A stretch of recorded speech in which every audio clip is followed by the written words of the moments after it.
మిత్రులారా, ఈ సమావేశం కాంగ్రెస్ పార్టీ కార్యకర్తల సమావేశం ఒకటే కాదు. ఈ సమావేశం 4 కోట్ల తెలంగాణ ప్రజల యొక్క ఆలోచనలతో ఎన్నికైన ప్రజాప్రభుత్వం గత 15 నెలలుగా తీసుకున్న నిర్ణయాలు, పట్టభద్రులకు, నిరుద్యోగ యువకులకు ఉద్యోగ ఉపాధి అవకాశాలు కల్పించిన విధానం మీద ఈరోజు మనం చర్చించుకోవడానికి ఇక్కడ మనందరం సమావేశమైనాం. ఇవాళ నరేందర్ రెడ్డి గారిని కాంగ్రెస్ పార్టీ శాసనమండలి సభ్యుడిగా ఎన్నికల బరిలో దించింది అనంటే గతంలో ఈ స్థానానికి పెద్దలు జీవన్ రెడ్డి గారు ప్రాతినిధ్యం వహించారు. పెద్దలు జీవన్ రెడ్డి గారు ప్రాతినిధ్యం వహించిన ఈ శాసన మండలి ఎన్నికలలో నరేందర్ని ఈరోజు కాంగ్రెస్ పార్టీ అభ్యర్థిగా ప్రకటించింది అనంటే ఆదిలాబాద్, కరీంనగర్, నిజామాబాద్, మెదక్ జిల్లాలలో ఉండే పట్టభద్రుల సమస్యలనే కాదు, ఈ ప్రాంతంలో ఉండే నిరుద్యోగ యువకులతో పాటు రైతాంగ సమస్యల్ని కూడా చర్చించగలడు, ప్రభుత్వంతో మాట్లాడి పరిష్కరించగలడు, ప్రభుత్వానికి పట్టభద్రులకు మధ్యలో ఒక వారధిగా నిలబడతాడని చెప్పి ఈరోజు కాంగ్రెస్ పార్టీ వారిని అభ్యర్థిగా నిర్ణయించడం జరిగింది.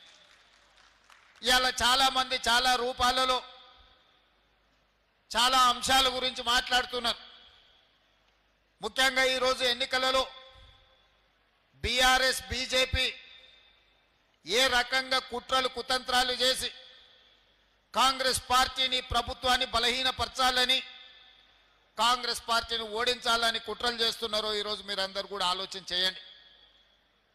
ఈరోజు ఒక పక్కన నరేంద్ర మోడీ గారు 12 సంవత్సరాలైంది ఈ దేశానికి ప్రధానమంత్రిగా బాధ్యత తీసుకొని, ఇంకొక పక్కన బీఆర్ఎస్ దాదాపుగా 9.5 సంవత్సరాలు పరిపాలన చేసి ప్రజలు తిరస్కరిస్తే, ప్రజలు ఇక మీ అవసరం మాకు లేదు, మీకు తెలంగాణతో సంబంధం లేదు, పేరు బంధమే కాదు మీకు పేగు బంధం కూడా తెలంగాణ ప్రజలతో తెగిపోయింది, ఇక మీరు ఫామ్ హౌస్లో పండుకోండి అని చెప్పి వాళ్ళకి సెలవు ఇచ్చిండ్రు.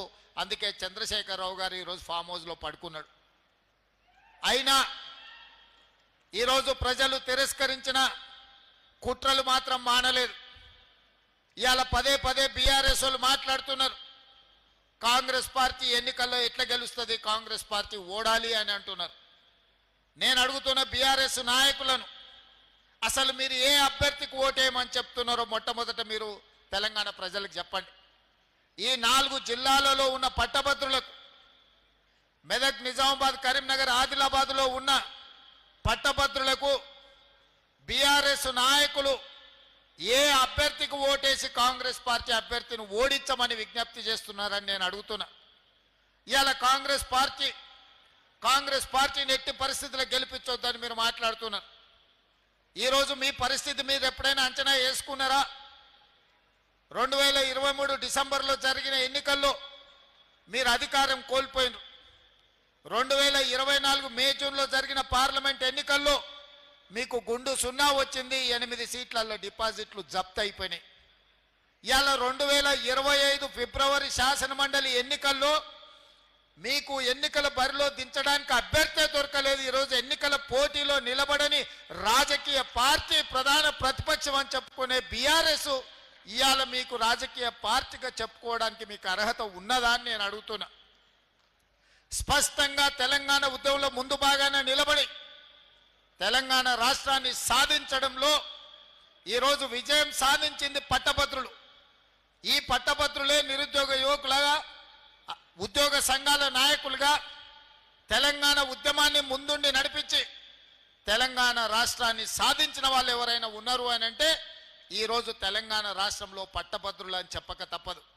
మరి తెలంగాణ ఉద్యమాన్ని ముందుండి నడిపించిన పట్టభద్రులు ఇవాళ ఓటర్లుగా ఉన్న శాసన మండలి ఎన్నికల్లో బీఆర్ఎస్ పోటీ చెయ్యకుండా ఈరోజు అభ్యర్థి దొరకక ఎన్నికల బరిలో నిలబడని బీఆర్ఎస్ ఇవాళ కాంగ్రెస్ పార్టీని ప్రశ్నించే అర్హత ఆ పార్టీకి ఉన్నదని నేను అడుగుతున్నా. అందుకే నేను అడుగుతున్నా ఈరోజు బీఆర్ఎస్ నాయకులను, 10 నెలల పరిపాలన చేసిన కాంగ్రెస్ పార్టీని ఇవాళ ఏమీ చేయలేదని మీరు అడుగుతున్నారు కదా, 10 ఏళ్లలో మీరు ఏం చేసిందని నేను అడుగుతున్నా. ఇవాళ నేను చెప్పదలుచుకున్నా, ఇవాళ నేను మీ అందరి ముందు విజ్ఞప్తి చేయదలుచుకున్నా. ఈ సమావేశంలోకి వచ్చిన మిత్రులే కాదు, ఈ సమావేశాన్ని చూస్తున్న పట్టభద్రులందరూ మీరు గుండెల మీద చెయ్యి పెట్టి ఒక్కసారి ఆలోచన చేయండి. నేను ఎవరిని తిడతలేను, ఎవరిని ప్రశ్నిస్తలేను. ఇవాళ ఈ పార్లమెంట్ ఎన్నికల తర్వాత మాకు వచ్చిన అవకాశం 8 నుంచి 9 నెలలే పరిపాలన చేయడానికి. 2023 డిసెంబర్లో మేము అధికారం చేపట్టిన కొద్ది రోజులకే పార్లమెంట్ ఎన్నికలు వచ్చి, ఎన్నికల కోడ్ వచ్చి మేము పరిపాలన చెయ్యడానికి అవకాశం రాలే. ఆ రోజు 5-6 నెలలు ఎన్నికల కోడ్తో పరిపాలన పట్టాలెక్కలేదు. ఆ తర్వాత 8-9 నెలల్లోనే మేము పరిపాలన చేసింది. ఇవాళ నేను అడుగుతున్నా, మీరు గుండెల మీద చేయి పెట్టుకొని ఆలోచన చేయండి. నేను చెప్పిన నిజమైతేనే కాంగ్రెస్ పార్టీని గెలిపించండి. ఎన్నికల్లో 10 సంవత్సరాల నుంచి తెలంగాణ ఉద్యమంలో నిరుద్యోగ సమస్య, ఎంతో మంది విద్యార్థులు ఆత్మహత్యలు చేసుకొని ఉద్యోగ నోటిఫికేషన్లు రాక అశోక్ నగర్లను, దిల్సుఖ్ నగర్లను, అమీర్పేట చౌరస్తాలను ఎప్పుడో 10-12 సంవత్సరాల క్రితం తల్లిదండ్రుల నుంచి తవ్వ ఖర్చులకు తీసుకొని జేబులో పైసలు పెట్టుకొని హైదరాబాద్కు పోయి కోచింగ్ సెంటర్లలో జాయిన్ అయితే 10 సంవత్సరాలు మీ జీవితం అంతా కోచింగ్ సెంటర్ల చుట్టూ తిరగడమే జరిగింది తప్ప ఉద్యోగ నోటిఫికేషన్లు వచ్చినాయా? వచ్చిన నోటిఫికేషన్ల ఫలితాలు ఇచ్చిండ్రా అని నేను అడుగుతున్నా. పోలీసు ఉద్యోగ నియామకాలు, టీచర్ల ఉద్యోగ నియామకాలు, డాక్టర్ల ఉద్యోగ నియామకాలు, పారామెడికల్ సిబ్బంది ఉద్యోగ నియామకాలు, నర్సుల నియామకాలు ఏవైనా టీఆర్ఎస్ పార్టీ నియామకాలు చేపట్టిందా? నోటిఫికేషన్ ఇవ్వరు. నోటిఫికేషన్ ఇస్తే వాళ్ళే కోర్టుల్లో కేసులు వేసి లిటిగేషన్లు పెట్టి కోచింగ్ సెంటర్లతో కుమ్ముక్కై పరీక్షలు పెట్టకుండా విద్యార్థులు రాయకుండా చేసి విద్యార్థులను కోచింగ్ సెంటర్లలో అశోక్ నగర్ చౌరస్తాల్లో, దిల్సుఖ్ నగర్ చౌరస్తాల్లో అనాథలుగా వాళ్ళను 10 సంవత్సరాలు తిప్పింది మీరు కాదా? మరి నేను వచ్చిన తర్వాత 11,000 మంది టీచర్ల నియామకాలు చేసింది నిజం కాదా? ఇవాళ టీచర్లను అడగండి. 15,000 మంది పోలీసులను నియమించిన మాట నిజం కాదా? 6,000 మెడికల్ సిబ్బందిని నియమించిన మాట వాస్తవం కాదా? ఇవాళ ఫైర్ ఇంజన్ డిపార్ట్మెంట్, ఇలా చెప్పుకుంటూ వెళ్తే ప్రతి డిపార్ట్మెంట్లో 55,163 ప్రభుత్వ ఉద్యోగ నియామకాలు చేపట్టింది నిజము కాదా? ఒకవేళ 55,163 మంది ఉద్యోగులకు మేము ఉద్యోగ నియామకాలు ఇచ్చుంటే మాకు ఈ ఎన్నికల్లో ఓటు వేయండి అని నేను అడుగుతున్నా. ఇయ్యకపోతే నాకు ఓటు వేయకండి.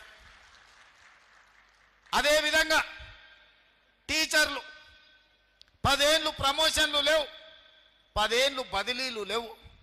35,000 మంది టీచర్లను బదిలీ చేసి 22,000 మంది టీచర్లకు ప్రమోషన్లు ఇచ్చి తండాలలో, గూడాలలో టీచర్లు లేకపోతే అక్కడ 11,000 మందిని నూతనంగా టీచర్లు నియమించి ఆ పాఠశాలల టీచర్లు నియమించిన మాట నిజం కాదా?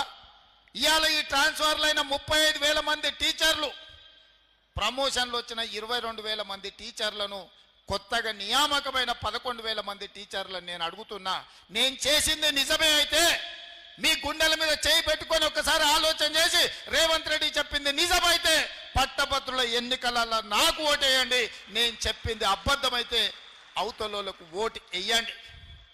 ఇవాళ మన పిల్లలు చదువుకున్న, డిగ్రీలు, పీజీలు, పిహెచ్డి సర్టిఫికెట్లు తీసుకున్నా వాళ్ళకు టాలెంట్ తక్కువ ఉందని ఉద్యోగాలు రాకపోతే నిరుద్యోగులుగా బజార్లలో తిరుగుతుంటే ఇవాళ 65 ఐటీఐలలో చేరిన వాళ్ళకు సర్టిఫికెట్ వస్తుంది, కానీ వాళ్ళకు టాలెంట్ లేకపోతే టాటా కంపెనీతోని మాట్లాడి 2,400 కోట్ల రూపాయలలో 2,100 కోట్ల రూపాయలు టాటా కంపెనీ పెట్టి ఈ 65 ఐటీఐలను అప్గ్రేడ్ చేసి అడ్వాన్స్డ్ టెక్నాలజీ సెంటర్లుగా తీర్చిదిద్దియాల మన పిల్లలకు టాలెంట్ పెంచాలి, సాంకేతిక నైపుణ్యం పెంచడానికి ముందుకెళ్తున్నాం. ఇది నిజమైతేనే, సాంకేతిక నైపుణ్యం పెంచుతేనే టాటా కంపెనీతో మేము ఒప్పందం చేసి శిక్షణ ఇవ్వడమే కాదు, శిక్షణ ఇచ్చిన వాళ్లకు టాటా కంపెనీ ఉద్యోగాలు ఇస్తామని ఒప్పందం చేసుకున్న మాట నిజమైతే కాంగ్రెస్ పార్టీకి ఓటు వేయండి, లేకపోతే కాంగ్రెస్ పార్టీకి ఓటు వేయకండి అని నేను ఈ సందర్భంగా చెప్పదలుచుకున్నా. అదేవిధంగా మన పిల్లలలో టాలెంట్ పెంచాలని యంగ్ ఇండియా స్కిల్స్ యూనివర్సిటీని ప్రారంభించి ఈ దేశంలోనే ఎక్కడ లేని విధంగా పబ్లిక్ ప్రైవేట్ పార్ట్నర్షిప్లో యూనివర్సిటీ చైర్పర్సన్గా Mahindra group of companies Anand మహీంద్రాను చైర్మన్గా పెట్టి పెద్ద పెద్ద కార్పొరేట్ కంపెనీల డైరెక్టర్లను బోర్డులో పెట్టి వేలాది మంది తెలంగాణ విద్యార్థులను అందులో చేర్చి వాళ్ళకి శిక్షణ ఇచ్చి వాళ్ళకి ఇవాళ ఉద్యోగాలు ఇవ్వాలి అని మనం ప్రయత్నం చేస్తున్నాం. యంగ్ ఇండియా స్కిల్స్ యూనివర్సిటీని నేను ప్రారంభించింది నిజమైతే మీరు కాంగ్రెస్ పార్టీకి ఓటు వేయండి అని చెప్పి నేను ఈ సందర్భంగా మిమ్మల్ని అడుగుతున్నా. ఇదే కాదు, 140 కోట్ల జనాభా ఉన్న ఈ దేశం ఒలింపిక్స్లో ఒక గోల్డ్ మెడల్ తేలే. నేను సౌత్ కొరియా పోయినప్పుడు ఒక యూనివర్సిటీకి వెళ్ళిన, నేను 30 ఎకరాలలోనే ఉంది ఆ యూనివర్సిటీ. మీ నిజామాబాద్ యూనివర్సిటీ పోలిస్తే 100 ఎకరాలలో ఉండి ఉంటుంది. కానీ 140 కోట్ల జనాభా ఉన్న మనం ఒక్క గోల్డ్ మెడల్ కూడా ఒలింపిక్స్లో తేలే. అందుకే ఆ యూనివర్సిటీకి వెళ్తే 16 మెడల్స్ వచ్చినాయి. దేశం 36 మెడల్స్ కొడితే ఒక యూనివర్సిటీకి 16 మెడల్స్ వచ్చినాయి. ఒక అమ్మాయి ఆర్చరీలో 3 గోల్డ్ మెడల్స్ తీసుకొచ్చింది సౌత్ కొరియన్ యూనివర్సిటీలో. అక్కడ చూసిన తర్వాత ఈ దేశం జనాభా ఉన్నది కానీ ప్రపంచంతో పోటీ పడలేకపోతుందని తెలంగాణలో యంగ్ ఇండియా స్పోర్ట్స్ యూనివర్సిటీని ప్రారంభించాలి. మన యువతను టాలెంటెడ్ విద్యార్థులుగా తీర్చిదిద్దాలి, స్పోర్ట్స్లో రాణించాలి అని చెప్పి ఇవాళ మనం యంగ్ ఇండియా స్పోర్ట్స్ యూనివర్సిటీని మనం ప్రారంభించి మట్టిలో మాణిక్యాలను గ్రామీణ ప్రాంతాలలో ఉన్న విద్యార్థుల్లో ఉన్న నైపుణ్యాన్ని ఇవాళ బయటికి తీయాలని మనం ప్రయత్నం చేస్తున్నాం. అదే కాదు, ఈ నిజామాబాద్ టౌన్లో నిలబడి మాట్లాడుతున్నా, మీ ఊర్లో ఇక్కడ మీ మీ మీ మీ కాలనీలో తిరిగిన నిఖత్ జరీన్ బాక్సింగ్లో ఛాంపియన్షిప్ తీసుకొస్తే నిఖత్ జరీన్కి గ్రూప్ 1 జాబ్ డిఎస్పీ జాబ్ ఇచ్చి 2 కోట్ల రూపాయల నగదు ఇచ్చి మీ నిజామాబాద్ బిడ్డను ఈరోజు గ్రూప్ 1 డిఎస్పీ ఆఫీసర్గా నేను నియమించింది నిజమైతే మీరు కాంగ్రెస్ పార్టీకి ఓటు వేయండి, లేకపోతే కాంగ్రెస్ పార్టీకి ఓటు వేయకండి. ప్రపంచ కప్ క్రికెట్ను సాధించిన సిరాజ్ ప్రపంచ కప్లో ఇండియా టీం గెలవడానికి తన నైపుణ్యాన్ని ప్రదర్శించిన సిరాజ్ని ఈరోజు అతను చదువుకున్నది ఇంటర్మీడియట్ లోపే. గ్రూప్ 1 ఉద్యోగం ఇవ్వాలంటే అది సరిపోదు. ప్రభుత్వం అన్ని మినహాయింపులు ఇచ్చి ఈరోజు సిరాజ్ని గ్రూప్ 1 ఆఫీసర్గా ఒక డిఎస్పీ క్యాడర్ ఆఫీసర్గా ఈరోజు ఉద్యోగం ఇచ్చి క్రీడల్లో రాణించిన నిరుద్యోగ యువకులకు మీరు క్రీడలలో రాణిస్తే కూడా మిమ్మల్ని ప్రభుత్వం ఆదుకుంటుందని సిరాజ్కి ఈరోజు డిఎస్పీ క్యాడర్ ఉద్యోగం ఇచ్చింది నిజమైతే మీరు కాంగ్రెస్ పార్టీకి ఓటు వేయండి. ఇదే కాదు, పారా ఒలింపిక్స్లో దీప్తి అని వరంగల్ అమ్మాయి అంగవైకల్యాన్ని ఛేదించి మెడల్ సాధిస్తే ఆ అమ్మాయికి గ్రూప్ 2 ఉద్యోగం ఇవ్వడమే కాకుండా వరంగల్లో ఇంటి స్థలాన్ని ఇచ్చి 25 లక్షల రూపాయలు ఆర్థిక సహాయాన్ని అందించిన మాట నిజం కాదా? ఇవాళ అది నిజమైతేనే కాంగ్రెస్ పార్టీకి ఓటు వేయండి. ఇవన్నీ కూడా పట్టభద్రులు ఆలోచన చెయ్యాలి. ఈ ప్రభుత్వం వచ్చిన తర్వాత ఉద్యోగ సమస్యల్ని పరిష్కరించిందా లేదా, నిరుద్యోగుల గౌరవం పెంచే విధంగా నిర్ణయాలు తీసుకున్నదా లేదా మీరు ఆలోచన చేయండి. ఇదే కాదు, నిజామాబాద్ రైతులంటే దేశానికే తలమానికం. పంజాబ్ హర్యానా రైతులతో పోటీ పడి గిట్టుబాటు ధర విషయంలో కానీ రైతుల సమస్యల విషయంలో పోరాడాలి అని అంటే భారతదేశంలో హర్యానా పంజాబ్ రైతులతో పోటీ పడి నిరసన తెలపడంలో ప్రభుత్వాలను గడగడలాడించడంలో నిజామాబాద్ రైతులకు పెట్టిన పేరు. ఆనాడు రైతు ఉద్యమాలలో నేను ఇక్కడికి వచ్చిన తర్వాతనే కాంగ్రెస్ పార్టీకి అధ్యక్షుడు మోహన్ రెడ్డి ఆ రోజు ఈ కార్యక్రమాన్ని తీసుకొని పెద్దలు సుదర్శన్ రెడ్డి గారు వీళ్ళందరూ పెడితే నేను నిజామాబాద్ రైతు పోరాటాలకి ఇక్కడికి వచ్చిన. ఆ తర్వాత నేను పిసిసి అధ్యక్షుడిని అయినా.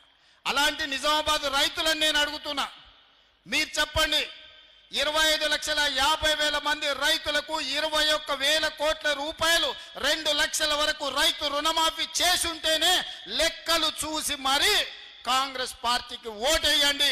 ఒకవేళ 2 లక్షల రూపాయల వరకు 25,50,000 మంది రైతులకు 21,000 కోట్ల రూపాయల రైతు రుణమాఫీ చేసింది నిజమైతేనే ఇవాళ కాంగ్రెస్ పార్టీకి ఓటేయండి.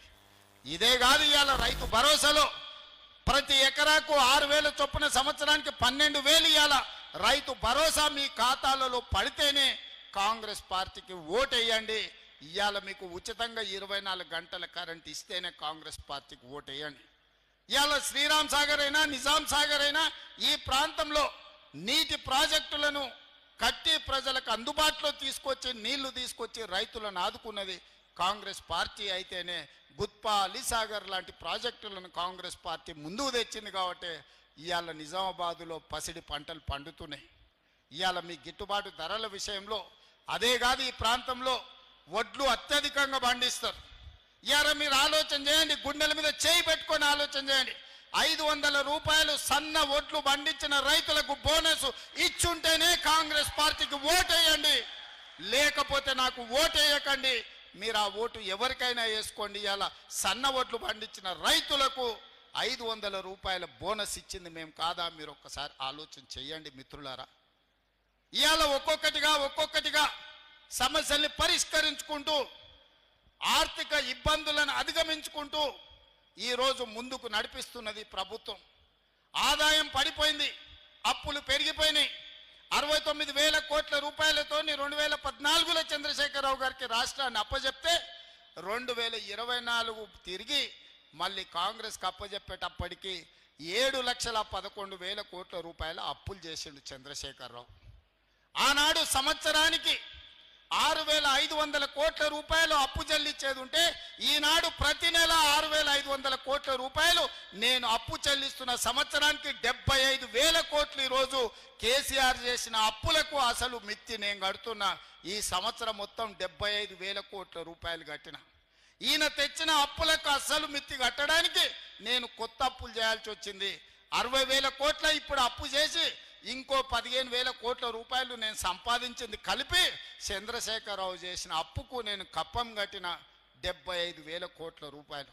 ఒక్క రూపాయి తక్కువనా మీరు లెక్కలు అడగండి, అన్ని వివరాలు నేను ఇస్తా. ఇవాళ చంద్రశేఖరరావు మనల్ని అప్పుల కుప్పగా తయారు చేసిన రాష్ట్రాన్ని పరిష్కరించుకుంటూ ఒకటొకటిగా పరిష్కరిస్తూ ముందుకెళ్తున్నా. ఆనాడు ఈరోజు ప్రభుత్వ ఉద్యోగస్తులను నేను అడుగుతున్నా, మీ గుండెల మీద చేయి పెట్టుకొని మీరు ఆలోచన చేయండి. చంద్రశేఖరరావు ఉన్నన్ని రోజులు మీ జీతాలు ఎన్నడు వచ్చినాయో మీరు లెక్క చూసుకోండి, మీ బ్యాంకులో ఖాతా తెచ్చుకొని చూసుకోండి. ఎన్నడూ మీ జీతం వస్తుందో మీకు తెలియని పరిస్థితి. 1 తారీఖు నాడు మీరు తెచ్చుకున్న అప్పులకు బ్యాంకులకు కట్టాలి, పాల పైసలు కట్టాలి, పిల్లల బడి ఫీజులు కట్టాలి, ఇంటి కిరాయి కట్టాలి. ఎన్నడన్నా చంద్రశేఖరరావు ముఖ్యమంత్రి ఉన్నంత కాలం మీకు 1 తారీఖు నాడు జీతాలు వచ్చినాయా? నేను కాంగ్రెస్ పార్టీ అధికారంలోకి వచ్చిన తర్వాత ప్రతి నెల 1 తారీఖు నాడు మీకు జీతాలు వస్తున్నాయా లేదా? ఎవరెవరి ప్రభుత్వ ఉద్యోగస్తులకు ప్రతి నెల 1 తారీఖు నాడు జీతాలు వస్తున్నాయో వాళ్ళు గుండె మీద చెయ్యి పెట్టుకొని జీతం వస్తే నాకు ఓటేయండి, 1 తారీఖు నాడు జీతం రాకపోతే నాకు ఓటు వేయొద్దని నేను అడుగుతున్నా ఈరోజు ప్రభుత్వ ఉద్యోగస్తులను. ఇవాళ రిటైర్డ్ ఉద్యోగస్తులు 35 ఏళ్ళు ప్రభుత్వానికి సేవలు అందించి తమ జీవితాన్ని సర్వాన్ని ఈ రాష్ట్రానికి అందించిన ప్రభుత్వ ఉద్యోగులు రిటైర్ అయితే రిటైర్మెంట్ బెనిఫిట్స్ ఇవ్వడానికి ఈరోజు ప్రభుత్వం దగ్గర పైసలు లేని పరిస్థితి. రిటైర్డ్ ఉద్యోగస్తులకు 8,000 కోట్ల రూపాయలు బకాయిలు పెట్టి చంద్రశేఖరరావు బకాసురులాగా పారిపోతే ఇవాళ 8,000 కోట్లు తీర్చడానికి ఇవాళ నా నడుము వంగిపోతుంది. ఇవాళ 8,000 కోట్ల రూపాయలు రిటైర్డ్ ఉద్యోగస్తుల బెనిఫిట్స్ ఇవ్వాలి అంటే ఒక ఆయన వస్తాడు, బిడ్డ పెన్లు ఉంది సార్, వెడ్డింగ్ కార్డు చూపించి నా బిడ్డ పెన్లు ఉంది, ఎట్లన్నా నా బెనిఫిట్స్ ఈ సార్ నేను దాచుకున్నవే కదా అని ఒక ఆయన అంటాడు. ఇంకొక ఆయన వస్తాడు, హాస్పిటల్లో నా కిడ్నీ ఆపరేషన్ ఉంది సార్, నా లివర్ ఆపరేషన్ ఉంది సార్, నా డబ్బులు ఎట్లన్నా ఇవ్వండి సార్ అంటారు. ఇది మా సొమ్ము కాదు, అది వాస్తవంగా వాళ్ళు దాచుకున్న సొమ్ము. వాళ్ళు సొంతం కష్టపడి 35 ఏళ్ళు ప్రభుత్వం దగ్గర దాచిపెట్టుకున్న సొమ్ము మొత్తం ఖతం బట్టి ఖజానా ఖాళీ చేసి ఫామ్ హౌస్లో పోయి ఆయన బోర్ల బొక్కల వండుకుంటే ఈ రిటైర్డ్ ఉద్యోగుల బెనిఫిట్స్ ఇవ్వడానికి నెలకు 300-400 కోట్లు ఇవ్వాలంటే నేను గగనమైన పరిస్థితి. ఇవాళ నేను రిటైర్డ్ ఉద్యోగస్తులను అడుగుతున్నా, మీకు నిజంగానే చంద్రశేఖరరావు సరైన సమయంలో చెల్లించుంటే మీకు ఇన్ని కష్టాలు వస్తుండేనా? ఇవాళ అట్లాంటి చంద్రశేఖరరావు మోసం చేసిపోతే ప్రతి నెల నేను ఇవ్వడానికి ప్రయత్నం చేస్తున్నా. రాబోయే సంవత్సరంలో అవసరమైతే నెలకు 1000 కోట్ల దాకా మీ బకాయిలు చెల్లించి మీ సమస్యలు పరిష్కరించే బాధ్యత నాది. మీరు నమ్మితే నాకు ఓటేయండి, మీరు నమ్మకపోతే మీరు ఇంకెవరికైనా ఓటేయండి. ఒక మాట ఇస్తే మాటకు నిలబడే ప్రభుత్వం కాంగ్రెస్ పార్టీ. మాట ఇచ్చిన సోనియమ్మ తెలంగాణ రాష్ట్రం ఇచ్చింది, మాట ఇచ్చిన రాహుల్ గాంధీ ఇవాళ బీసీ కులగణన చేస్తున్నాడు, మాదిగ వర్గీకరణ చేస్తున్నాడు. ఇవాళ నేను అడుగుతున్న మా బలైన వర్గాలను, చాలా మంది చాలా మాటలు మాట్లాడుతున్నారు. ఇక బండి సంజయ్ గురించి అయితే అంతు పొంతు లేదు, ఆకాశం అంతా ఎగిరి దుంకుతున్నాడు ఆయన. బండి సంజయ్ గారు నాకంటే బడా బీసీనే లేడు, నేను మా మోడీ ప్రపంచంలోనే బడా బీసీలం అంటున్నాడు. బడా బీసీలైన మోడీని బండి సంజయ్ నేను అడుగుతున్నా, 12 ఏళ్ల నుంచి మీరే కదా ప్రధానమంత్రి, మీ ప్రభుత్వం ఉంది కదా, ఎందుకు 2021లో జనగణన చెయ్యలేదు, జనగణనలో కులగణన ఎందుకు చేర్చలేదని నేను బండి సంజయ్ని మోడీ గారిని నేను అడుగుతున్నా. ఇవాళ ఇక్కడ ఉన్న ఈ సమావేశాన్ని చూస్తున్న మా బలైన వర్గాల మిత్రులను నేను అడుగుతున్నా, మీరు గుండెల మీద చేసుకొని చెప్పండి, 100 ఏళ్ల నుంచి మీ కులగణన జరగకపోతే మీ సోదరుడు రేవంత్ రెడ్డి ముఖ్యమంత్రి అయిన తర్వాత నెల రోజుల్లోనే మీ 100 ఏళ్ల సమస్యను సంవత్సరం లోపల ఇవాళ కులగణన చేసి లెక్కలు మీ ముందల పెట్టినా లేదా? నిజం చెప్పండి. మీ కులగణన 100 ఏళ్ల సమస్యను నేను పరిష్కరిస్తే నాకు ఓటేయండి, 12 ఏళ్ల బండి సంజయ్ మోడీ పరిష్కరిస్తే మోడీకి ఓటేయండి అని చెప్పి మా బీసీ సోదరులను నేను అడుగుతున్నా. ఇవాళ లెక్కలు తేల్చి మీకోసం అందరితో నేను కొట్లాడుతున్నా. తేల్చిన లెక్కలు తప్పని, మనం వండుకున్న అన్నంలో ఉప్పేసి తినకుండా చేయాలని బీజేపీ వాళ్ళు చేస్తున్న కుట్రను మీరు అర్థం చేసుకోండి అని మా బలైన వర్గాల సోదరులను అడుగుతున్నా. లెక్కలు తప్పున్నాయి అంటారు. బండి సంజయ్ కిషన్ రెడ్డి నేను సూటిగా అడుగుతున్నా, నేను లెక్క కట్టిన బలహీన వర్గాల లెక్క తప్పైతే తప్పెక్కడుందో ఎత్తి చూపించండి. తప్పని సొల్లువాగుడు వాగుడు కాదు. ఈ ఫలానా దగ్గర ఫలానా బ్లాక్లో ఫలానా ఊర్లో మీరు చేసిన లెక్క తప్పు, ఈడ బీసీలు ఉంటే బీసీలను ఓసీలలో కలిపారు, లేకపోతే ఓసీలు ఉంటే తీసుకెళ్ళి ఎస్సీలలో కలిపారని మేము చేసిన లెక్క తప్పు ఉంటే మీరు లెక్క చూపియండి. సొల్లు మాటలు మాట్లాడి వేదిక మీద నుంచి ప్రజల్ని తప్పుదోవ పట్టించి ఇవాళ పక్కాగా లెక్క కట్టిన కులగణను తప్పంటే రేపు బలహీన వర్గాలకే తీరని నష్టం జరుగుతుంది. సమగ్ర కుటుంబ సర్వే నన్ను చిత్తు కాగితాన్ని తీసుకొచ్చి వాళ్ళ లెక్కలు చూపిస్తారు. సమగ్ర కుటుంబ సర్వే 12 గంటలలో చంద్రశేఖరరావు చేసి ఇదే సొక్కమైన లెక్క అని ఆయన చెప్తుండు. ఆ సొక్కమైన లెక్కలు ఆయన చెప్పింది ఎంత అంటే బీసీల లెక్క 51%. కానీ పక్కా లెక్క కట్టిన నేను ఇవాళ 56.33% అని బీసీల లెక్క తేల్చింది నేను. ఇది పెరిగినట్ట తగ్గినట్ట మా బీసీ సోదరులు ఆలోచన చేయాలి. మా జర్నలిస్టు మిత్రులు ఉన్నారు చాలా వరకు, అందులో కూడా బలైన వర్గాలు ఉన్నారు. మీరు లెక్కలు చూడండి, నా లెక్క కరెక్టా, నేను పెంచినా నేను చేస్తే లెక్క కడితే పెరిగిందా తగ్గిందా మీరు లెక్క చెప్పండి. చంద్రశేఖరరావు కట్టిన లెక్కలలో 21% ఓసీలు అన్నాడు, నేను కట్టిన లెక్కల్లో 15.29% ఓసీలు అని లెక్క తేలింది. ఇవాళ పెరిగినట తగ్గినట. ఎస్సీలో ఆయన 18% అన్నాడు, నేను పక్కా లెక్క చేసి 17.45% అని తేల్చిన. ఆయన ఎస్టీలు 10% అంటే నేను ఇవాళ లెక్క కట్టి 10.08% అని నేను కట్టిన. మైనారిటీల లెక్కనే లేదు ఆయన దాంట్లో. 51% బీసీలు, 21% ఓసీలు, 18% ఎస్సీలు, 10% ఎస్టీలు అని 100% లెక్క కట్టి చూపించాను. నేను పక్కాగా లెక్క కట్టి మైనారిటీలు 12.56% ఉన్నారు ఈ తెలంగాణ రాష్ట్రంలో. ముస్లిం మైనారిటీల లెక్క 12.56%, అందులో 10.08 బీసీలు, మిగతా వాళ్ళు ఓసీలు అని లెక్క కట్టి మైనారిటీల లెక్క కూడా తేల్చిన ప్రభుత్వం మా ప్రభుత్వం. బండి సంజయ్ అంటుండు బీసీలను మైనారిటీలను తెచ్చి బీసీలలో ఎట్లా కలుపుతారని. నేను సూటికి వేదిక మీద నుంచి బండి సంజయ్ గారికి కిషన్ రెడ్డి గారికి నేను సవాలు విసురుతున్నా. మైనారిటీలను రాజ్యాంగ పరంగా 1960 నుంచే నాకు తెలిసి బీసీలలో బీసీ రిజర్వేషన్లు పొందినరు. ఇవాళ దూదేకులు కానీ, తురక చాకలి కానీ, తురక మంగలి కానీ ఇట్లా 29 కులాలు బీసీలు ఇవాళ మైనారిటీలు బీసీల రిజర్వేషన్లు పొందుతారు. అంతెందుకు, కిషన్ రెడ్డి బండి సంజయ్ సిద్ధంగా ఉంటే గుజరాత్ రాష్ట్రానికి నేను టీములను తీసుకెళ్తా. నరేంద్ర మోడీ గారు 12-13 ఏళ్ళు ముఖ్యమంత్రి ఉన్న గుజరాత్లో ఇవాళ ముస్లింలు 29 కులాలు బీసీ రిజర్వేషన్లు అనుభవిస్తున్నారు. ఇవాళ బీసీ రిజర్వేషన్లలో ముస్లింలు గుజరాత్లో ఉన్నారు. ఇవాళ ముస్లిం బీసీలు మధ్యప్రదేశ్ బీజేపీ ప్రభుత్వంలో ఉన్నారు, మహారాష్ట్ర బీజేపీ ప్రభుత్వంలో ఇవాళ ముస్లిం బీసీ రిజర్వేషన్లు అనుభవిస్తున్నారు. బీహార్లో మీ పొత్తుల ప్రభుత్వంలో ముస్లిం బీసీలు రిజర్వేషన్లు ఇవాళ పొందుతున్నారు. ఇవన్నీ నిజం కాదా? నిజ నిర్ధారణ కమిటీని రాష్ట్రాలకు పంపిద్దాం. ఇవాళ ఉత్తగానే భావోద్వేగాలు రెచ్చగొట్టాలి, ఎన్నికల్లో లబ్ధి పొందాలని కిషన్ రెడ్డి, బండి సంజయ్ కేంద్ర మంత్రులుగా ఉండి అబద్ధాలు చెప్పుకుంటా వీధి నాటకాలు వేస్తున్నారు. ఈ దేశంలో రాజ్యాంగం పరంగా వాళ్ళకు కూడా వచ్చిన రిజర్వేషన్లు బీసీ ఈ గ్రూప్లో ఉన్నారు. ఇవాళ బీసీ రిజర్వేషన్లు 5 కేటగిరీల కింద ఉన్నారు. ఏ, బి, సి, డి, ఈ వచ్చేసి మెజారిటీ ఇవాళ ముస్లిం మైనారిటీల రిజర్వేషన్లు వచ్చినాయి.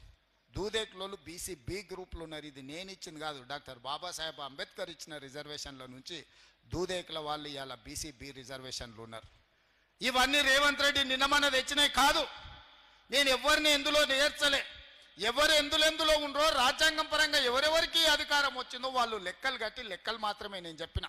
నేను ఎవరిని ఓసీలు ఉన్నోళ్ళని బీసీలు వేయలే, బీసీలు ఉన్నోళ్ళని ఎస్సీలలో వేయలే, ఎస్సీలు ఉన్నోళ్ళని ఎస్టీలలో వేయాలి. వీళ్ళందరినీ తీసుకొచ్చి ఓసీలలో కలపలే.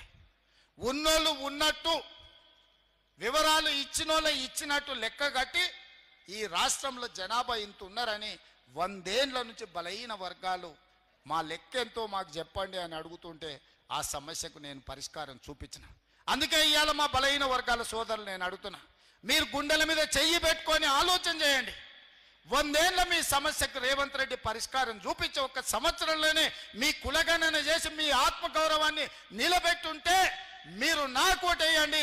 మీ ఆత్మగౌరవం నేను నిలబెట్టలేదు, మీకు నష్టం చేసిన అంటే మీరు ఎవరికి ఓటేసుకున్నా పర్వాలేదు అని చెప్పి నేను నిజామాబాద్ వేదిక నుంచి మిమ్మల్ని అడుగుతున్న మిత్రులారా.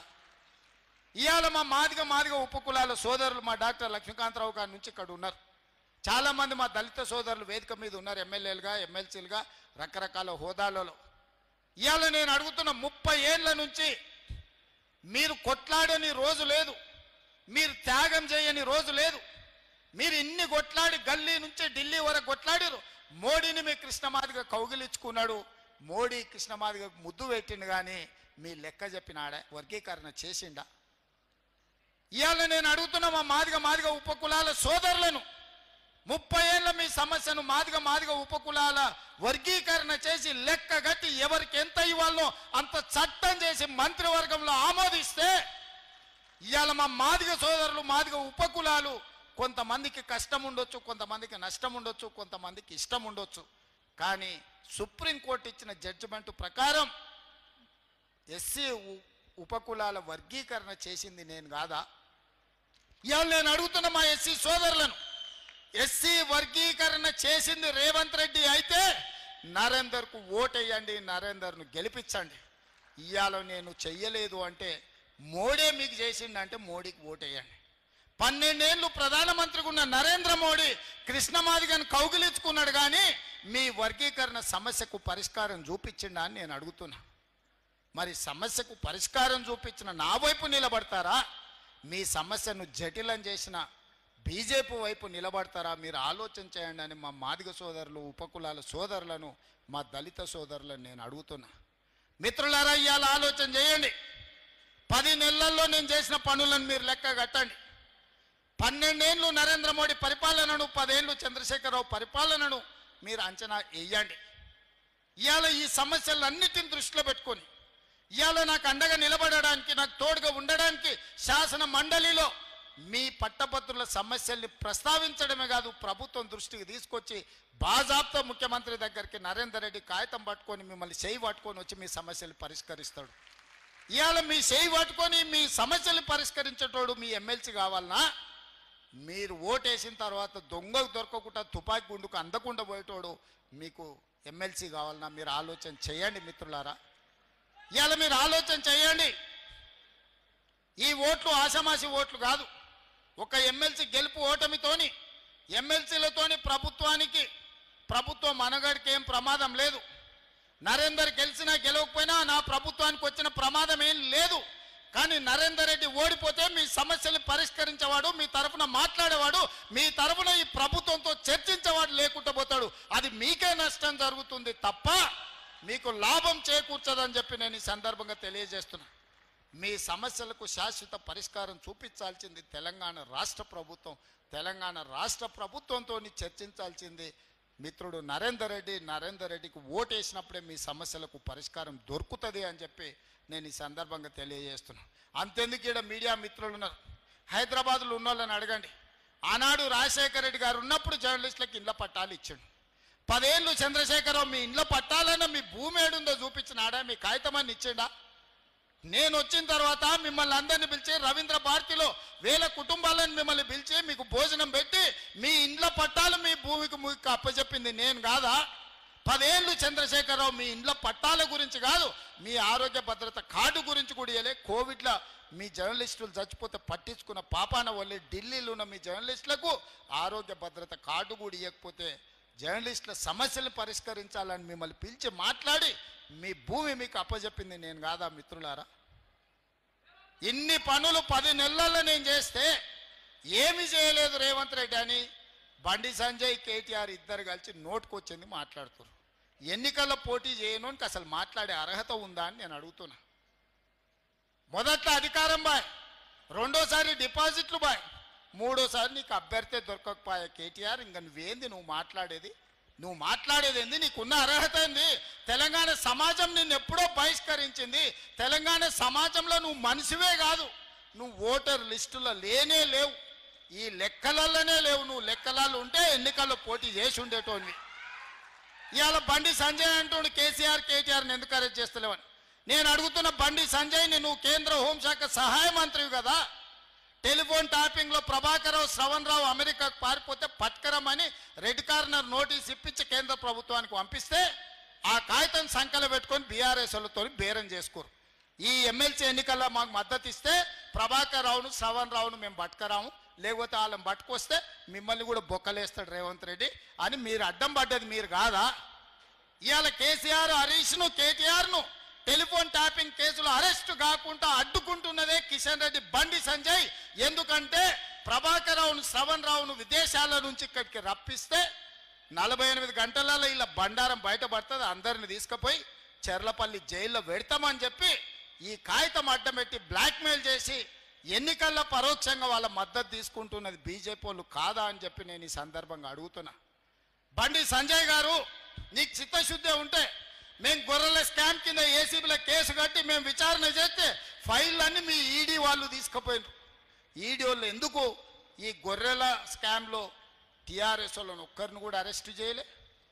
ఈ కార్ రేసుల్లో విదేశీ కార్ల పోటీలలో కోట్ల రూపాయలు కేటీఆర్ విదేశాలకు తరలించిన నేను కేసు కడితే ఎంబడే ఈడీ వాళ్ళు వచ్చి ఆ ఫైల్ అంతా తీసుకుపోయాను.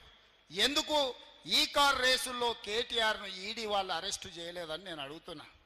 టెలిఫోన్ ట్యాపింగ్లో ప్రభాకర్ రావును నిన్న మనం టీవీలలో చూస్తున్నాం. ట్రంప్ ఆ ప్రెసిడెంట్ కాగానే అమెరికాలో ఉన్న భారతీయులందరినీ అక్రమ వలసదారులని కాళ్లకు బేడీలేసి తీసుకొచ్చి దేశంలో ప్రత్యేక విమానంలో దించిపోతున్నాడు. మరి అక్రమంగా ఉన్న ప్రభాకర్ రావును శ్రవణ్ రావును ప్రభుత్వం మేము ఫిర్యాదు చేసిన వాళ్ళని ఎందుకు తెస్తలేరు? ఎందుకు మోడీ లేఖ రాస్తలేడు? ఎందుకు కేంద్ర హోంశాఖనే చేయాల్సింది పని? దానికి మంత్రిగా ఉన్నది బండి సంజయ్ గారే కదా. నేను సూటిగా అడుగుతున్న, ప్రభాకర్ రావును శ్రవణ్ రావును ఎప్పటి లోపల విదేశాల నుంచి నువ్వు రప్పిస్తావు బండి సంజయ్? 4 కోట్ల తెలంగాణ ప్రజలకు చెప్పు. వాళ్ళని తెచ్చిన 48 గంటల్లో ఇవాళ టీఆర్ఎస్ నాయకులను లోపల వేయకపోతే బొక్కలు పెట్టకపోతే చూడని నేను అడుగుతున్నా. ఇవాళ ట్యాపింగ్ చేసిన దొంగల్ని అమెరికాలో దాచిపెట్టి మీరు ఢిల్లీకి పిలుచుకొని సీకట్ల హరీష్ రావుతో కేటీఆర్తో మాట్లాడి ఒప్పందాలు చేసుకున్నది మీరు. ఇవాళ మీరా మా గురించి మాట్లాడేది? ఇవాళ టెలిఫోన్ ట్యాపింగ్ లీడ్ ఉన్న వాళ్ళందరినీ 10 నెలలైంది లోపలేసి. నిన్న మన బెయిల్ వచ్చింది. ప్రణీత్ రావుకు, రాధాకిషన్ రావుకు, ఇట్లా చాలా మందిని దొరికినట్టే చెంచల్గూడ జైర్లపల్లిలో వేస్తే 10 నెలల తర్వాత నిన్న మన బెయిల్ వచ్చింది. హరీష్ రావు మీద కేసు పెడితే హరీష్ రావు కోర్టుకు పోయి కోర్టులో ఇవాళ ఆర్డర్ తీసుకొచ్చిండు, అరెస్టు చేస్తామని. నన్ను అరెస్టు చేయొద్దని హరీష్ రావు కోర్టు నుంచి ఆర్డర్ తెచ్చుకున్నాడు. మరి బండి సంజయ్ గారు, నీ శాఖలో ఉన్న నీ శాఖకే అమెరికా గవర్నమెంట్కు రాసి రప్పించాల్సిన ప్రభాకర్ రావును శ్రవణ్ రావును ఎప్పుడు తెస్తావని నేను అడుగుతున్నా. గొర్రెల పెంపకానికి సంబంధించి ఈడీ దగ్గర ఉన్న విచారణలో బీఆర్ఎస్ నాయకులను ఎప్పుడు అరెస్ట్ చేస్తావని నేను అడుగుతున్నా. ఈ కార్ రేసులో కేటీఆర్ కోట్ల రూపాయలు లండన్ కంపెనీకి పంపించండు కదా, ఆ కేసు మీ ఈడీ దగ్గరనే ఉంది. ఎప్పుడు కేటీఆర్ని అరెస్ట్ చేస్తామని నేను అడుగుతున్నా. నిన్న మన కేటీఆర్ హరీష్ ఎన్నిసార్లు ఢిల్లీకి పోయిన రోజు చూడండి. వాళ్ళ ప్రభుత్వం ఉన్నప్పుడు ఎప్పుడు పోలే, కేంద్ర ప్రభుత్వాన్ని ఏం అడగలే. ఇవాళ ప్రభుత్వం మనం ఉంది, ఇవాళ ఆలువై బీజేపీలను కలిసి కాగితాలు ఇస్తున్నారు మా రాష్ట్రానికి నిధులు ఇవ్వండి అని. గింత అర్థం కాదాయన ఓ కాగితం చూపించి ఓ మాట మాట్లాడుకొని వచ్చి ఇవన్నీ ఏషాలు అర్థం అవుతలేదా? ఇవాళ ఒప్పందంలో భాగంగానే బీజేపీల కాళ్ళు పట్టుకోవడానికి, బీజేపీలు వీళ్ళని కాపాడడానికి ఇద్దరు కలిసి చీకట్లో మాట్లాడుకొని మన నిఘా అధికారులు ఇవి బయట పెడతారని చెప్పి ఉత్తగానే కాగితాలు ఇచ్చినట్టు ఫోటో దిగుతుండు. సిల్లి గవర్నర్ తెచ్చినవా? నితిన్ గడ్కరీకి కాగితం ఇచ్చినావు కేటీఆర్? హరీష్ రావు పోయి కలిసి వచ్చిండి కేంద్రంలో ఉండే వాళ్ళని ఏమన్నా తెచ్చిండా? ప్రభుత్వంలో మమ్మల్ని అడిగిన ఏమన్నా నిధులు తీసుకురావాలని ఏమన్నా అడగాలా అని? తెలంగాణ రాష్ట్రానికి, తెలంగాణ రాష్ట్ర ప్రభుత్వానికి నిధులు తెచ్చేది ఉంటే మాతోని కదా కలిసి రావాల్సింది. మీరిద్దరు ఏంది కలుసుకునేది చీకట్లా? ఈడ ప్రభుత్వం ఉన్నది మాది కదా, మమ్మల్ని కదా అడగాల్సింది. ఏ నిధులు దేంట్లో రావాలి, దేంట్లో బకాయి ఉన్నాయి, ఎవరిని అడగాలని మమ్మల్ని అడగకుండా మీరిద్దరు కలిసి మాట్లాడుకొని సత్రం భోజనానికి నెల్లూరు పెద్దారెడ్డి రికమెండేషన్ అన్నాడు. అంటే వెనకట్టుకోవడం సత్రంలో పెట్టేదే ఉచిత భోజనం, దానికి నెల్లూరు పెద్దారెడ్డి పెద్ద లేఖ రాసినట, మా ఫలానా మనిషి వస్తున్నాడు ఆయనకు ఉచితంగా భోజనం పెట్టురని. నెల్లూరు పెద్దారెడ్డి లేఖ రాకపోతే సత్రంలో ఉచితంగా భోజనం పెట్టరా? ఇవాళ రాష్ట్రానికి వచ్చే నిధులకు రోజు నేను ఢిల్లీతో కొట్లాడుతూనే ఉంటే నేను పోయేస్తూనే ఉంటే నేను తెచ్చేది నేను తెస్తా. నీ ఉద్దర పెత్తనం ఎందుకు కేటీఆర్ హరీష్ రావు అని నేను అడుగుతున్నా. ఇవాళ మీరు ఆలోచన చేయండి, దీని కుట్ర.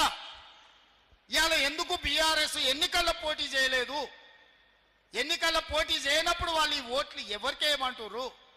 ఇవాళ ఆదిలాబాద్, నిజామాబాద్, కరీంనగర్, మెదక్లో టీఆర్ఎస్కి అసలు పట్టభద్రుల ఓట్లే లేవా? మీ ఓట్లు ఎవరికో చెప్పండి. మీరు ఎవరి పక్కన నించుంటారో చెప్పండి. మీరు మోడీని ఓడగొట్టమంటుండ్రా, లేకపోతే రేవంత్ రెడ్డిని ఓడగొట్టమంటుండ్రా, లేకపోతే వీళ్ళిద్దరిని ఓడగొట్టి మూడో అభ్యర్థిని గెలిపించామంటే ఎవరు మీ అభ్యర్థి అని నేను అడుగుతున్నా. ఎన్నికల్లో అభ్యర్థి పెట్టలేని దిక్కుమాలిన పార్టీ ఇవాళ రాజకీయాల గురించి మాట్లాడే అర్హత మీకుందా? ఆయన అసెంబ్లీకి రాడు, ఈ ఎన్నికల్లో పోటీ చేయడు. ఇక మునగాడు అంటాడు ఉప ఎన్నికలు వస్తే మా తడాక చూపిస్తామని. ఉన్న ఎన్నికల్లో అభ్యర్థి పెట్టలేని మీ బోడి పార్టీ బీఆర్ఎస్ ఉప ఎన్నికల్లో ఏందో చేస్తారంట. పార్టీ మారిన వాళ్ళ గురించి ఉప ఎన్నికలు వస్తే అందులో మేము గెలుస్తామని 10 ఏళ్ళు 29 మంది ఎమ్మెల్యేలను, 20 మంది ఎమ్మెల్సీలను, 4-5 ఎంపీలను తీసుకున్నాడు చంద్రశేఖరరావు. అవునా? 2014 నుంచి 2023 వరకు 10లలో ఎమ్మెల్యేలను, ఎమ్మెల్సీలను, ఎంపీలను తీసుకున్నాడు. ఉప ఎన్నికలు ఒకటాన్ని వచ్చినాయా? వచ్చినాయా? వచ్చినాయా? మరి ఆ 10 ఏళ్లలో రాని ఉప ఎన్నికలు ఇప్పుడు ఎట్లకెళ్ళి వస్తాయి? అప్పుడు గదే స్పీకర్ ఉన్నాడు, అప్పుడు గవే కోర్టులు ఉన్నాయి. ఇప్పుడు గదే స్పీకర్ ఉన్నాడు, ఇప్పుడు గవే కోర్టులు. ఎట్లు ఉప ఎన్నికలు వస్తాయి నాకు చెప్పురా అని అడుగుతున్నా. మీరు 10 ఏళ్ళు ఉన్నప్పుడు తెలుగుదేశంలో గెలిచిన శ్రీనివాస్ యాదవ్ను మంత్రిని చేస్తుంది, కాంగ్రెస్లో గెలిచిన సబితమ్మని మంత్రిని చేస్తుంది. సిగ్గు లేకుండా ఉన్న ఎమ్మెల్యేలందరినీ మీ పార్టీ కండువలు కప్పి మీ చుట్టూతో తిప్పుకుంటారు. అప్పుడు ఉప ఎన్నికలు రాందంటే ఇప్పుడు ఉప ఎన్నికలు వస్తాయంటే ఆయన అందులో చూపిస్తాడంట. వెనకడికి కూడా కూట్లున్న రాయి తీయలేదంట, కానీ ఏట్ల పోయి మునిగి పెద్ద బండరాయి తీస్తాను పొంకనాలు కొట్టిందంట వెనకట్టుకోవడం. ఇవాళ కేటీఆర్, కేసీఆర్ మాటలు గట్టనే ఉన్నాయి. ఉప ఎన్నికలు వస్తున్నాయి, సిద్ధంగా ఉండేవారు, మనం గెలుస్తున్నామని.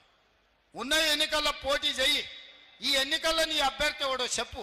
నువ్వు ఎవరికి ఓటేస్తున్నావు, ఎవరికి మద్దతు ఇస్తున్నావో చెప్పు చంద్రశేఖరరావు. ఉద్దర మాటలు వద్దు, ఉద్దర గప్పాలు వద్దు. నీది గతమే, నీకు భవిష్యత్తు లేదు. నీకు ఒకవేళ భవిష్యత్తు ఉంటే ఎన్నికల్లో నీ ఓటు ఎవరికో చెప్పు. ఎన్నికల్లో ఓటు ఎవరికి వేయాలనో చెప్పలేను అనివి. ఫామ్ హౌస్లో అడుకునేటోడు నువ్వా మాకు పోటీ? ఇవాళ బీజేపీ వాళ్ళు కిషన్ రెడ్డి గారికి సూటిగా చెప్తున్నా, మీరు ఓటు అడగాలంటే నువ్వు అడ్డం పడి ఆపిన మెట్రో కేంద్ర ప్రభుత్వం మంత్రివర్గంలో పెట్టాలి. నేను మెట్రోను విస్తరించి హైదరాబాద్ నగరాన్ని మహానగరంగా, విశ్వనగరంగా చేయాలని మెట్రో కోసం కేంద్ర ప్రభుత్వం దగ్గరికి పోయినా మెట్రోకు అనుమతి ఇవ్వద్దని కిషన్ రెడ్డి ఢిల్లీలో మంత్రుల మీద ఒత్తిడి తెచ్చి మెట్రోకు అనుమతి రాకుండా అడ్డుకున్నాడు. ఇవాళ సబర్మతి రివర్ ఫ్రంట్ గుజరాత్లో కట్టుకుర్రు, నమో గంగే ఉత్తరప్రదేశ్లో కట్టుకుర్రు. ఇవాళ యమునా రివర్ను రిజర్వేషన్ చేస్తామని ఢిల్లీలో ఓట్లు అడిగి గెలిచారు. ఉత్తరప్రదేశ్లో గంగానదిని ప్రక్షాళన చేస్తారు. అదేవిధంగా గుజరాత్లో సబర్మతి రివర్ను ప్రక్షాళన చేస్తారు, ఢిల్లీలో యమునా నదిని ప్రక్షాళన చేస్తారు. కానీ హైదరాబాదులో మూసీ నదిని ప్రక్షాళన చేస్తామంటే మీరు అడ్డుకుంటారు, ఒక్క రూపాయి ఇవ్వరు. ఎందుకు అడ్డుకుంటున్నావు కిషన్ రెడ్డి? నువ్వు కేంద్ర మంత్రిగా మూసి పరివాహక ప్రాంతంలో ఉన్న ప్రజలు నీకు ఓటు వేయలేదా? మూసి ప్రక్షాళన చేసి మేము బాగా బతకాలనుకుంటున్నాం, నీకు ఇష్టం లేదా? ఇవాళ మూసీకి నిధులు రాకుండా, మూసీకి అనుమతులు ఇవ్వకుండా, మూసీకి కావలసిన డిఫెన్స్ ల్యాండ్స్ ఇవ్వకుండా అడ్డుకుంటున్నది కిషన్ రెడ్డి కాదా? ఇవాళ రీజనల్ రింగ్ రోడ్డు నార్థన్ భాగం వచ్చింది, సదరన్ భాగాన్ని నితిన్ గడ్కరీ ఇవ్వకుండా అడ్డుకుంటున్నది కిషన్ రెడ్డి కాదా? ఇవాళ పాలమూరు రంగారెడ్డి ఎత్తిపోతల నీటి కేటాయింపులను, సమ్మక్క సారలమ్మ ప్రాజెక్టు కేటాయింపులను, సీతారామ నీటి కేటాయింపులను అడ్డుకుంటున్నది కిషన్ రెడ్డి కాదా? ఇవాళ వీటికి ఏటికి అనుమతులు ఏనిస్తలేడు కిషన్ రెడ్డి. కేంద్రంలో నాకు కూడా పరిచయాలు ఉన్నాయి. నేను కూడా 2019 నుంచి 2024 వరకు ఎంపీగా ఉన్నా. ఆ బీజేపీలో ఉన్న మంత్రులు, ఎంపీలు నాకు తెలుసు, చాలా మంది కలిసినప్పుడు నాకు షోలో చెప్తున్నారు, మీ కిషన్ రెడ్డి వద్దంటున్నాడా, మేమేం చేయాలా? ఇస్తే కాంగ్రెస్కు పేరు వస్తుంది, రేవంత్ రెడ్డికి పేరు వస్తుంది, మీరు ఇవ్వద్దు, మీరు ఇవ్వకుంటేనే రేవంత్ రెడ్డిని మేము బద్నాం చేస్తాం అని వాళ్ళ మంత్రులే నాకు చెవులో చెప్తున్నారు. ఇదా కిషన్ రెడ్డి నీ నీతి? ఇదేనా నువ్వు తెలంగాణకు చేసిన సాయము? ఎప్పట్లోగా నువ్వు మెట్రో రైలుకు అనుమతి తెస్తావు? ఎప్పట్లోగా మూసీకి నిధులు తెస్తావు? ఎప్పట్లోగా రీజనల్ రింగ్ రోడ్డును అనుమతిస్తావు? ఎప్పట్లోగా పాలమూరు రంగారెడ్డి ఎత్తిపోతలకు నీటి కేటాయింపులు తీసుకొస్తావు? నేను అడుగుతున్న కిషన్ రెడ్డిని, ఇవేవి లేకుండా మా పట్టభద్రుల ఓట్లు అడుగుతావా నువ్వు? నీకేం అర్హత ఉందని నేను అడుగుతున్నా. ఇవాళ నీకు అర్హత ఏముంది ఓట్లు అడగడానికి? నువ్వు మెట్రో రైలుకు అనుమతి ఇవ్వవు, మూసీకి నిధులు ఇవ్వవు, పాలమూరు రంగారెడ్డికి నీటి కేటాయింపులు చేయవు, రీజనల్ రింగ్ రోడ్డుకు అనుమతి తీసుకురావు. ఏది తీసుకురాని దద్దమ్మ కిషన్ రెడ్డి, నీకు ఓట్లు అడిగే అధికారం ఎక్కడిది తెలంగాణ రాష్ట్రంలో అని నేను అడుగుతున్న మిత్రులారా. ఇవాళ గుండెల మీద చెయ్యేసుకొని ఆలోచన చేయండి. ఈ తెలంగాణను అభివృద్ధి చేసేది, ఈ తెలంగాణ ఆత్మగౌరవం నిలబెట్టేది కాంగ్రెస్ పార్టీ కాదా? మీరు ఆలోచన చేయండి. మీ సోదరుడుగా, మీ వాడిగా 10 నెలల్లో ఒక్క రోజైనా సెలవు తీసుకున్నానా? ఒక్క రోజైనా ఈ సమస్యల్ని వదిలి పక్కన కూర్చున్నానా? 2023 డిసెంబర్ 7 నాడు బాధ్యత తీసుకున్న నేను ఈ రోజు వరకు ఒక్క గంటన్న ఎప్పుడైనా సెలవు తీసుకున్నానా? ఎప్పుడైనా పని చేయకుండా ఊరుకున్నానా? మీకోసం ఎన్నో ఏళ్ళ నుంచి పెండింగ్ ఉన్న బీసీ కులగణన, మాదిగ ఉపకులాల వర్గీకరణ, రైతు రుణమాఫీ లాంటి సమస్యలను, నిరుద్యోగ సమస్యలను పరిష్కరించడానికి నేను నిరంతరం పనిచేస్తున్న మిత్రులారా. ఇదంతా నేను చెప్పింది నిజమైతే మీరు గుండెల మీద చెయ్యి పెట్టుకొని ఆలోచన చెయ్యండి. నేను చెప్పింది నిజమైతే నన్ను గెలిపించండి. ఈ ఎన్నికల్లో ఇంకా బలంగా పనిచేయాలంటే, నా మనోధైర్యం పెరగాలి అంటే, అవసరమైతే ఢిల్లీలో మోడీతో కొట్లాడాలి అంటే ఈ పట్టభద్రులు అండగా నిలబడండి. మీరు అండగా నిలబడితే ఇక్కడ కేసీఆర్ని కాదు, అక్కడ మోడీతోనైనా కొట్లాడి మనకు నిధులు నీళ్లు తీసుకొచ్చే బాధ్యత నాది. మీరందరూ అండగా నిలబడండి. ముఖ్యంగా మా ఆడబిడ్డలు ఈడ ఉన్నారు. ఆర్టీసీలో బస్సు ఉచితంగా మా ఆడబిడ్డలు ప్రయాణం చేస్తే 150 కోట్ల మంది ఆడబిడ్డలకు 4,000 కోట్ల రూపాయలు బస్సులో ఉచితంగా నేను ఇస్తే నాకు ఓటేయండి.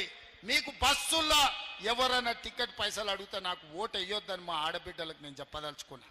200 యూనిట్లు మీ ఇంట్లో ఉచితంగా కరెంటు వస్తే నాకు ఓటేయండి, లేకపోతే నాకు వద్దు.